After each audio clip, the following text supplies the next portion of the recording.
தமிழக பாரதிய ஜனதா கட்சியின் சார்பில் மட்டுமல்லாமல் தமிழக மக்கள் சார்பாக நாம் எல்லோரின் சார்பாக மூன்றாவது முறையாக பாரத தேசத்தை வலிமையாக வழிநடத்தி கொண்டிருக்கும் பாரத பிரதமருக்கு நமது பிறந்த நாள் வாழ்த்துக்களை நாம் தெரிவித்துக் கொள்வோம். அதே போல 100 நாட்களை கடந்து சிறப்பான ஒரு ஆட்சியை நடத்தி கொண்டிருப்பதால் 100வது நாளையும் கொண்டாடுவதற்கு வாழ்த்துக்களை தெரிவித்துக் கொண்டிருப்போம். அதே போல நாம் இன்று எங்களது உறுப்பினர் சேர்க்கையை நாங்கள் தீவிரப்படுத்தி இருக்கிறோம்.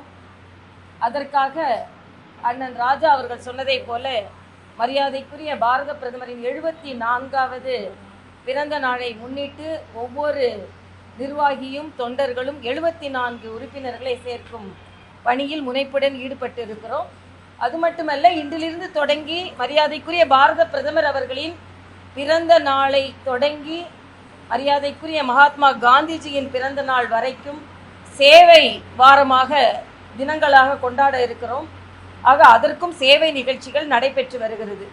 ஆக இத்தனை நல்லவற்றிற்கும் எங்களது வாழ்த்துக்களையும் வணக்கங்களையும் நாங்கள் பகிர்ந்து கொள்கிறோம். இந்த 100 நாள் என்பது இதுவரைக்கும் பாரத தேசத்தில் ஆட்சி செய்து கொண்டிருந்த எந்த பிரதமரும் செய்யாத ஒரு சாதனையை பாரத பிரதமர் செய்திருக்கிறார். 100 நாட்களில் 15 லட்சம் கோடி ரூபாய்க்கு நலத்திட்டங்கள் ஆரம்பிக்கப்பட்டு இருக்கிறது. அதில் 3 லட்சம் கோடி அடிப்படை கட்டமைப்பிற்கு மட்டுமே 25,000 கிராமங்கள் இப்பொழுது இணைக்கப்பட இருக்கிறது. இதுவரைக்கும் அன்ரீச்டு வில்லேஜஸ், சென்று அடைய முடியாத கிராமங்கள் 25,000 கிராமங்களை இன்று அடைய இருக்கிறோம். அடிப்படை கட்டமைப்பு என்பது ஒரு தேசத்திற்கு மிக முக்கியமானது. அதற்காக மிக அதிகமாக 3 லட்சம் கோடி ரூபாய் செலவழிக்கப்பட்டு கொண்டிருக்கிறது. எல்லாவற்றிற்கும் மேலாக நேற்றைய தினம் நமது தூத்துக்குடி வ.உ. சிதம்பரனார் துறைமுகத்திற்கு சரக்கு பெட்டகம், சரக்கு துறைமுகம் 473 கோடி ரூபாயில் ஏறக்குறைய 7,000 கோடி ஒட்டுமொத்த முதலீட்டில் ஆரம்பிக்கப்பட்டிருக்கிறது. தமிழ்நாட்டிற்கு நமது பாரத பிரதமர் அவர்கள் அதை அளித்தார்கள்.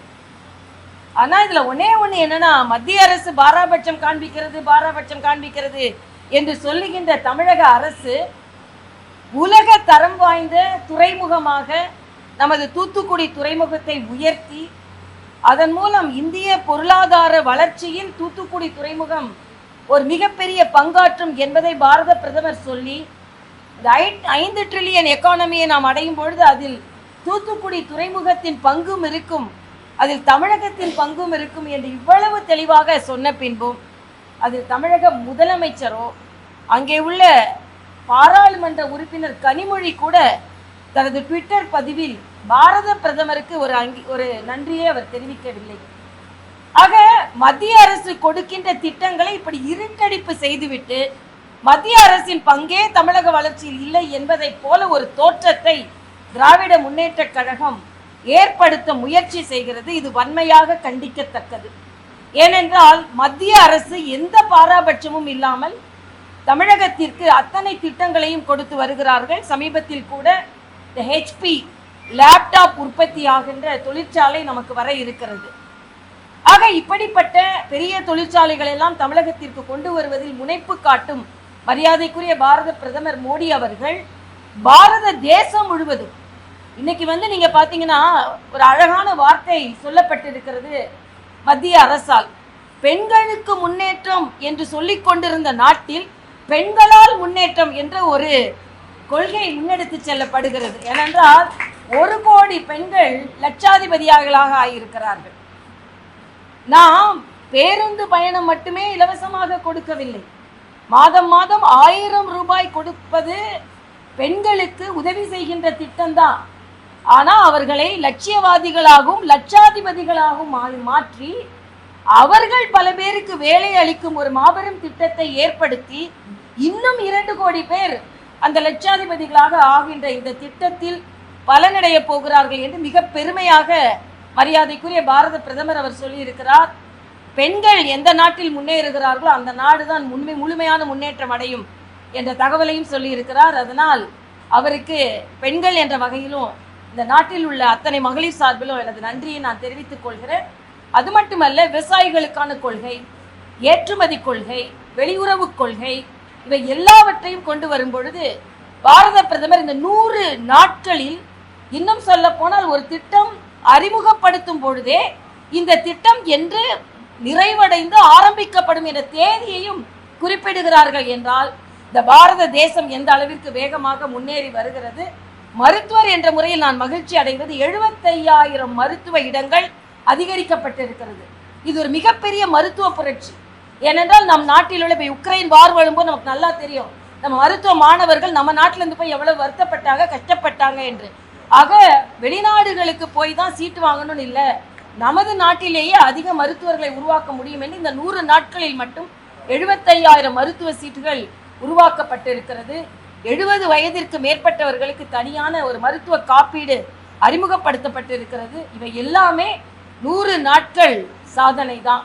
ஆக ஒரு சினிமா படம் 100 நாட்கள் ஓடிவிட்டால், இப்பெல்லாம் சினிமா படம் 100 நாட்கள் ஓடுறதில்லை, 2 நாட்கள் முழுமையாக ஓடிவிட்டது, 3வது நாள் 1 வாரம் முழுமையாக ஓடிவிட்டது அப்படின்ற விளம்பரம் செய்ய வேண்டிய நேரத்தில் அவங்களையே ஹீரோ என்று கொண்டாடுகின்ற நேரத்தில் 100 நாட்கள் 1 நிமிடம் கூட இடைவெளி விடாமல் நம் நாட்டிலும் சரி உக்ரைன் போன்ற நாடுகளுக்கும் சென்று நமது நாட்டின் பெருமையை உயர்த்தி பிடித்திருக்கும் நமது பாரத தேசத்தின் ஹீரோ மரியாதைக்குரிய நரேந்திர மோடி அவர்களுக்கு நமது பாராட்டை நாம் தெரிவித்தே ஆக வேண்டும்.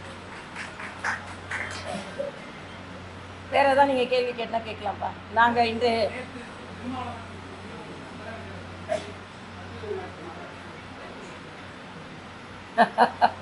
அதாவது திருமாவளவன் அவர்கள் சிறுத்தையாக ஆரம்பித்து கடைசியில் சிரித்து போயிருக்கிறார், அவ்வளவுதான். ஏனென்றால் ஒரு சிறுத்தையாக நாங்கள் அதிமுகவை கூப்பிடுவோம், மாநாடு நடத்துவோம், ஆட்சியில் பங்கு கேட்போம் அப்படின்னு இடையில ஒரு சின்ன இடைச்செருகல் மாதிரி ஒரு வீடியோவை பரவ விட்டுட்டு அப்புறம் அது அட்மின் தான், நாங்கள் கிடையாது அப்படின்னு சொல்லி அதை விலக்கி விட்டு, ஆக இது ஒரு அப்பட்டமான ஒரு சினிமா மாதிரி ஒரு ட்ராமா நடைபெற்று கொண்டு இருக்கிறது. ஆக ஆரம்பிக்கும் பொழுது நாங்கள் அதிமுகவையும் கூப்பிடுவோம், எல்லாரையும் நாங்கள் கூப்பிடுவோம், நாங்கள் ஆளும் கட்சியை எதிர்த்து கூட மாநாடு நடத்துவோம் அப்படின்னு சொல்லி கொண்டிருந்தவர்கள் அண்ணன் ஸ்டாலின் தலைவர் திருமாவளவன் அவர்கள் அண்ணன் ஸ்டாலினை பார்த்து விட்டு வந்த உடனேயே சிரித்து போய்விட்டார்கள். என ஆக ஆரம்பமான மாநாடு அண்ணன் ஸ்டாலினை பார்க்கும்போது, முதலமைச்சர் ஸ்டாலினை பார்க்கும்போது சிரித்து போய், அதற்கு பின்பு மாநாடு நடைபெறும் பொழுது எந்த நிலையில் இது வரும்னு எனக்கு தெரியாது. நான் கேட்குறேன், திராவிட முன்னேற்ற கழகத்தை மேடையில் வைத்துக்கொண்டு மதுவிலக்கை எப்படி பேச போகிறீர்கள்? என்ன கண்டனத்தை நீங்கள் தெரிவிக்க போகிறீர்கள்? அது மட்டும் இல்லை, இன்னைக்கு திராவிட முன்னேற்ற கழகம் ஒரு மாநாட்டில் கலந்து கொள்வது என்றால், நான் ஒரு சின்ன கவிதை படித்தேன். அதாவது மரம் வெட்டும் கோடாரிகள் எல்லாம் மரம் வெட்ட வேண்டாம் என்ற மாநாட்டில் கலந்து கொண்டனவாம். இது ஒரு புது கவிதை நான் வரும்போது படித்தேன். அதே மாதிரி இன்னைக்கு நீங்க என்ன அதே மாதிரி இன்னைக்கு மது விலக்கு வேண்டும் என்று இன்னைக்கு ஒரு தமிழ் பத்திரிகையில ஒரு அழகான ஒரு கார்ட்டூன் படித்தேன். இந்த மது விலக்கு மாநாட்டுக்கு ஸ்பான்சர் யாருன்னா டாஸ்மாக் காரங்க தான் ஸ்பான்சர்ஸ். அதனால என்ன நடக்குது, ஒரு மதுவிலக்கு என்ற உயரிய கொள்கையை சுயநலத்திற்காக டிமாண்ட் செய்யணும்னு சொல்றாங்க. அப்பவே கலைஞர் எங்களுக்கு 10 சீட் கொடுத்தாங்க, இப்ப 6 சீட்டு தான் கையெழுத்து வாங்கினாங்க, எங்க கொடி கம்பத்தை ஏற்ற விட மாட்டேன்றாங்க. ஆக எங்களை போன்ற தலைவர்களுக்கு பாதுகாப்பு இல்லை. இப்படி கொஞ்சம் கொஞ்சமா சீரிய சிறுத்தை சீர ஆரம்பித்து அதுக்கப்புறம் முதலமைச்சரை பார்த்த உடனே சிரித்து போய் இருக்கிறது. இதுதான் இதுல ஒரு பெரிய இம்பாக்டும் ஒன்றும் இல்லை, ஏதோ இடையில ஒரு சின்ன சலசலப்பு என்று தான் இதை எடுத்துக்கொள்ள வேண்டும். இந்த மதுவிலக்கு மாநாடு எந்தவித தாக்கத்தையும் தமிழக மக்களிடம் ஏற்படுத்த போவதில்லை. ஆனால் அவர்களின் நெருக்கத்தை நெருக்கலாக எப்படி நாங்க நெருக்கமா இல்லை, உங்களுக்கு நெருக்கம் கொடுக்க போறோம், நெருக்குதல் கொடுக்க போகிறோம் என்று விடுதலை சிறுத்தைகள் சொல்வதற்கு வேண்டுமானால் இது உதவிகரமாக இருக்கும், அவ்வளவுதான். இன்னும் சொல்ல போனா மதுவிலக்கை நாங்கள் இன்னும் வேகமாக எடுத்து சென்று இருக்கிறோம். எங்களது கூட்டணி கட்சியான பாட்டாளி மக்கள் கட்சி எடுத்து சென்றிருக்கிறது. 3.5 வருடம் அண்ணன் திருமாவிற்கு மதுவை பற்றி யோசனை வரல. இன்னைக்கு திடீர்னு வந்துருச்சு. ஏன்னா 2026 பக்கத்தில் வந்து விட்டது. எல்லாவற்றிற்கும் இன்னொன்று சொல்றாங்க, தேசிய மது கொள்கை வேணுமா, தேசிய குடிப்பதற்கு ஒரு கொள்கை வேணுமா. ஆக தேசிய படிப்பதற்கு ஒரு கொள்கை கொடுக்கும்போது அதை நாங்கள் ஒத்துக்க மாட்டோம்னு சொன்னீங்க. தேசிய கல்விக் கொள்கையை நீங்கள் ஒத்துக்கொள்ள மாட்டீங்க. இப்போ தேசிய மது கொள்கை கொடுத்தா மட்டும் உடனே ஒத்துக்குவீர்களா? உடனே உங்களோட மாநில உரிமைகள் எங்கே போகிறது, மாநில சுயாட்சி எங்கே போகிறது? ஆக சும்மா அந்த பந்து அப்படி தூக்கி போட்டு பார்ப்போம் மத்திய அரசு எப்போ மாதிரி அப்படின்ற ஒரு நாடகம் தான் நடந்து கொண்டு இருக்கிறது. ஆக மதுவிலக்கு என்ற உயரிய கொள்கையை அப்பட்டமாக ஒரு நாடகமாக்கி கொண்டு இருக்கிறார்கள் என்பதை எங்களது கருத்து.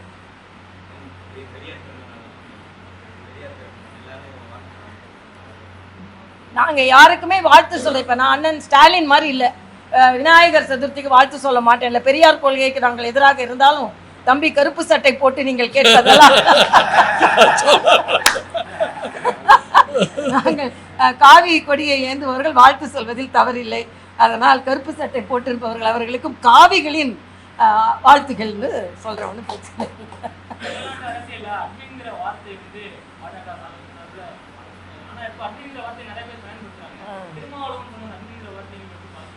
இல்லை, நாங்கள் அட்மினிஸ்ட்ரேஷனும் நாங்கள் தான் ஃபஸ்ட்டு சொன்னோம், அட்மினும் நாங்கள் தான் ஃபஸ்ட்டு சொன்னோம். அதனால் அதாவது அட்மின்ன்றது எனக்கு இவ்வளவு நாள் திருமாவளவன் அவர்கள் அதை பற்றி சொன்னதாக கேள்விப்படல. இது தாங்கள் ஒரு தவறு செய்து விட்டோம் என்பதை அட்மின் செய்ய முடியாமல் அட்மின் மீது பழி போடுகிறார் என்று தான் நான் சொல்ல முடியும். ஏனென்றால் அது பரவலாகி கரோனாவோட மிகப்பெரிய வைரஸ் ஆகி எல்லா இடத்துலையும் போய், அது குறிப்பாக திராவிட முன்னேற்ற கழக டெஸ்கில் போய் உட்கார்ந்து ஆட்சியில் பங்கு கேட்குறாங்களா அப்படின்னு கேட்குற அளவுக்கு ஒரு தாக்கத்தை ஏற்படுத்துறோன்னு நம்ம நினைச்சது போய் குத்திருச்சுப்பா, இனிமே நம்ம எடுத்துருவோம், அட்மின் பேரை சொல்லிடுவோம் அப்படின்னு ஒரு நாடகம் தான். அதைத்தான் நான் பார்க்குறேன்.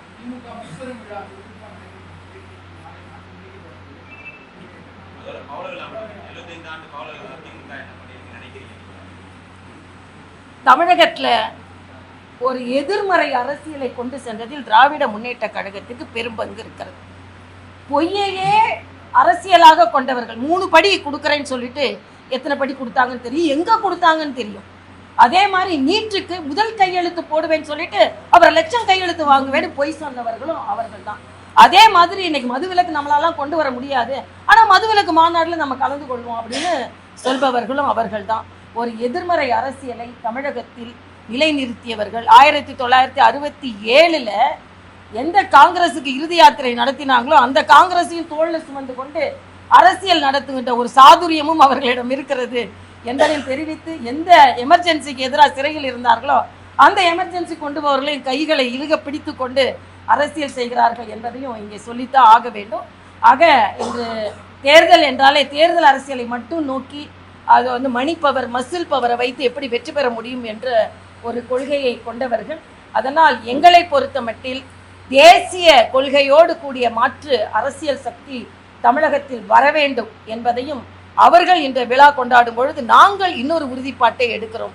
திராவிட அரசியலை தாண்டி திராவிட மாநில அக்கறையோடு கூடிய தேசிய அரசியல் இன்னும் அதிகமாக வேகம் எடுக்க வேண்டும் என்பதையும் நாங்கள் உணர்கிறோம்.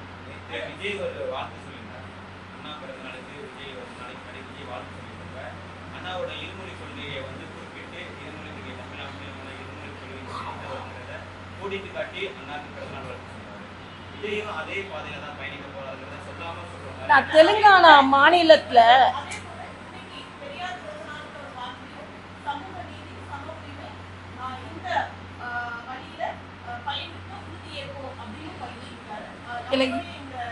இல்ல இதைத்தான் அதைத்தான் நான் இப்ப சொல்ல வந்தேன். ஏன்னா திராவிட முன்னேற்ற கழக சாயலில் இன்னொரு அரசியல் கட்சி தேவையில்லை, தேசிய சாயலில் தான் இனிமே மாற்றி வர வேண்டும். நாங்க ஒருவேளை தம்பி விஜய் வேற மாதிரி போவாரோ பயணிப்பாரோ நினைச்சு கொண்டிருந்தேன். ஆனா ஆரம்பிக்கிறதுக்கு முன்னாலேயே நான் இப்படிதான் அப்படின்னு ஒரு கொள்கை அவர் விநாயகர் சதுர்த்திக்கு வாழ்த்து சொல்லாததும், இருமொழி கொள்கை. நான் தெலுங்கானால இருக்கும்போது தம்பி விஜயோட படங்கள் தெலுங்கில் வெளிவந்தது, தெலுங்கில் விழாக்கள் கொண்டாடப்பட்டது. ஆக உங்களின் வியாபாரத்திற்கு பல மொழி தேவை, ஆனால் மக்களின் படிப்பிற்கு பல மொழி தேவையில்லை. இது ரொம்ப அப்பட்டமா. நான் போன வாட்டி பார்த்தேன், அண்ணன் ஸ்டாலின் ஓணம் வாழ்த்து மலையாளத்தில் சொல்லியிருந்தார். நான் கூட இது வந்து இருமொழி கொள்கைக்குள்ள வருமா மும்மொழி கொள்கைக்குள்ள வருமா அப்படின்னு எனக்கு தெரியலன்னு சொன்னேன். ஆக இன்னைக்கு வந்து இவங்க வந்து அதே மாதிரி அவர் வந்து போட்காஸ்ட் ஹிந்தியில் பண்ணார். தயாநிதி மாறன் ஹிந்திக்காரங்க உட்கார்ந்துருக்க இடத்துல ஹிந்தியில் போஸ்டர் அடிச்சு ஒட்டினாங்க. நான் ஒரே ஒரு கேள்விதான் கேட்குறேன், எத்தனை அரசியல்வாதிகள் குறிப்பாக தமிழக அமைச்சர்களின் பிள்ளைகள் சமச்சீர் கல்வி என்று சொல்லுகின்ற இருமொழி கொள்கையை மட்டும் படிக்கிறீர்கள்? நீங்கள் தனியார் கல்லூரி பள்ளிகளில் படிக்க வைக்கவில்லையா? தனியார் பள்ளிகளில் மும்மொழி கொள்கை இருக்கும் பொழுது ஏன் அரசு பள்ளிகளில் இருமொழி கொள்கை? நீங்க பாத்தீங்கன்னா புதுச்சேரியில எல்லா பள்ளிகளையும் சிபிஎஸ்இ ஆக்கியிருக்கோம். எல்லா பிள்ளைகளுக்கும் அதே வாய்ப்பு கிடைக்கணும்னு சொல்லியிருக்கோம். ஆக இந்த ஏழைகளுக்கு ஒரு கல்வி, ஏற்றம் பெற்றவர்களுக்கு ஒரு கல்வி, இதை நாங்கள் வன்மையாக கண்டிக்கிறோம். இதுவும் திராவிட முன்னேற்ற கழகத்தின் இன்னொரு ஏமாற்று வேலை என்பதைத்தான் நான் பதிவு செய்கிறேன். அதுல இருமொழி கொள்கை தம்பி விஜய் வந்து அப்ப நான் தமிழ்நாட்டில் மாத்திரம்தான் என்னோட படம் ஓடும், வேற எங்கேயும் நான் வந்து என்னோட படம் மொழி மாற்றமே இல்லை அப்படின்னு சொல்ல முடியாது. இல்லை, அப்போ உங்களுக்கு தேவையாக இருக்கும் பொழுது மாணவர்களுக்கும் தேவை என்பதை புரிந்து கொள்ள வேண்டும். ஒன்றை மட்டும் நான் தெளிவாக சொல்றேன், யாமறிந்த மொழிகளிலே தமிழ் மொழி போல் இனிதாவது எங்கும் காணான் பாரதி சொன்னார். ஆக பாரதி தமிழை குறைத்து மதிப்பிட்டாரா? 18 மொழிகளுக்கு மேல கற்றுக்கொண்டார். ஆக இன்னொரு மொழியை கற்றுக்கொள்ள தமிழ் மேன்மை அடையுமே தவிர தமிழ் குறையாது என்பதை நான் இங்கே பதிவு செய்கிறேன். ஆக தமிழ்நாட்டில் கும்மிடி பூண்டியை தாண்டுனா யாருக்கும் எந்த அங்கீகாரமும் கிடைக்க வேண்டான்றது திராவிட முன்னேற்ற கழகம் குறியா இருக்கிறாங்கன்றதான் என்ன கருத்து. அப்படிதான் தெரியுது. ஏன் போவாருன்னு என்ன, அவர் தான் சாயலை சாயமாக பூசிக்கொண்டாரு இப்பவே. அதுக்கப்புறமா தான் சாயம் வெளுக்குதா இல்லைன்னா வேற சாயத்தை பூசிக்கிறாரா என்பது எங்களுக்கு தான் தெரியும். மேக்கப் இப்பவே எப்படி எடுபடும்? 2 பேரும் விடுவாங்களா? திராவிட முன்னேற்ற கழகம் விடுவாங்களா நான் கேட்குறேன். சினிமாயே திரைப்படத்தையே திரையிட விட மாட்டேறாங்க, ஒரு மாநாட்டை நடத்த விட மாட்டேன்றாங்க. அதுக்கப்புறம் தேசியத்துக்கு கூட வந்தாலாவது ஓகே நம்மளாம் ஒரு பரந்த மனப்பான்மையோடு எடுத்து செல்வோன்னு இருக்கோம். திராவிட சாயத்தை பூசிட்டாருன்னா அப்புறம் அவ்வளவுதான். யாரு இல்லை, நாங்க எங்கள் கட்சி தலைமையில கூட்டணி அமைப்போம். எங்களை மத்திய தலைமை தான் கூட்டணியை பற்றி முடிவு செய்யும். 2026க்கு இன்னும் அதிக நாட்கள் இருக்கிறது. இன்னும் இது மாதிரி அண்ணன் திரும்ப இன்னொரு பல்ட்டி அடிக்க போறாரு, தம்பி விஜய் என்ன நிறத்தை மாற்ற போறாரு, இதெல்லாம் இன்னும் நிறைய நாள் இருக்கு. நிறைய விஷயங்கள், காலையில ஒரு மாதிரி இருக்காங்க, சாயந்தரம் ஒரு மாதிரி இருக்காங்க, இரவு ஒரு மாதிரி இருக்காங்க. டாஸ்மாக் கடைக்கு பக்கத்துல இல்ல, தனியாவே தான் சொல்றாங்க, அரசியல் கட்சி தலை. அதனால எல்லாரும் எப்படி மாறுறாங்க, நிறம் மாறுகிறார்கள், உறவுகள் மாறுகிறது, இன்னும் நிறைய கூத்தை நம்ம பார்க்க தான் போறோம். 2026 வரைக்கும் நிறைய டிராமாக்களை பார்ப்போம். அப்போ நாங்க அமைதியா இப்போ நாங்க 1 கோடி உறுப்பினர்களை சேர்த்துக் கொள்கிறோம்.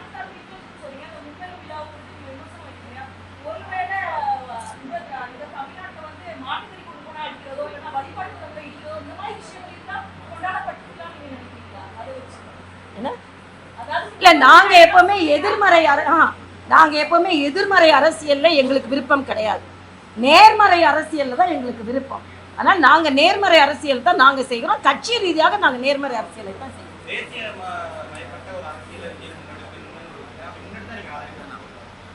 அப்படிப்பட்ட கொள்கைகளை எடுத்துக்கொண்டால் நாங்கள் ஆதரிப்போம். ஆனா ஏன் ஆரம்பத்திலே அவர் கட்சியை ஆரம்பிக்கிறதுக்கு முன்னாலே இப்படிப்பட்ட ஒரு நிலைப்பாட்டை எடுக்கிறாருன்னு எங்களுக்கு தெரியல. அவர் இன்னும் கொஞ்சம் பரந்துபட்ட நிலைப்பாட்டோட, இன்னும் கொஞ்சம் ஒரு அன்எக்ஸ்பெக்டடா ஒரு எக்ஸ்பெக்டேஷனோட அவர் கொண்டு போயிருக்கலாமோ, முதல்லயே ஒரு இவ்வளவுதான் அப்படின்னு ஒரு முடிவை கொண்டு வந்துட்டாரோ அப்படின்றது எனக்கு. அது திரைக்கதை வசனம் போது அவர் வந்து சஸ்பென்ஸா இருக்கணும்.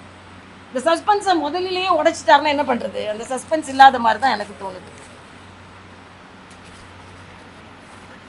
அதே மாதிரி இன்னைக்கு நாங்கள் அண்ணன் ஸ்டாலின் மாதிரி இல்லை, எல்லா இஸ்லாமிய சகோதரர்களுக்கும் நாங்கள் மிலாது நபி வாழ்த்துக்களையும் நாங்கள் தெரிவித்துக் கொள்கிறோம்.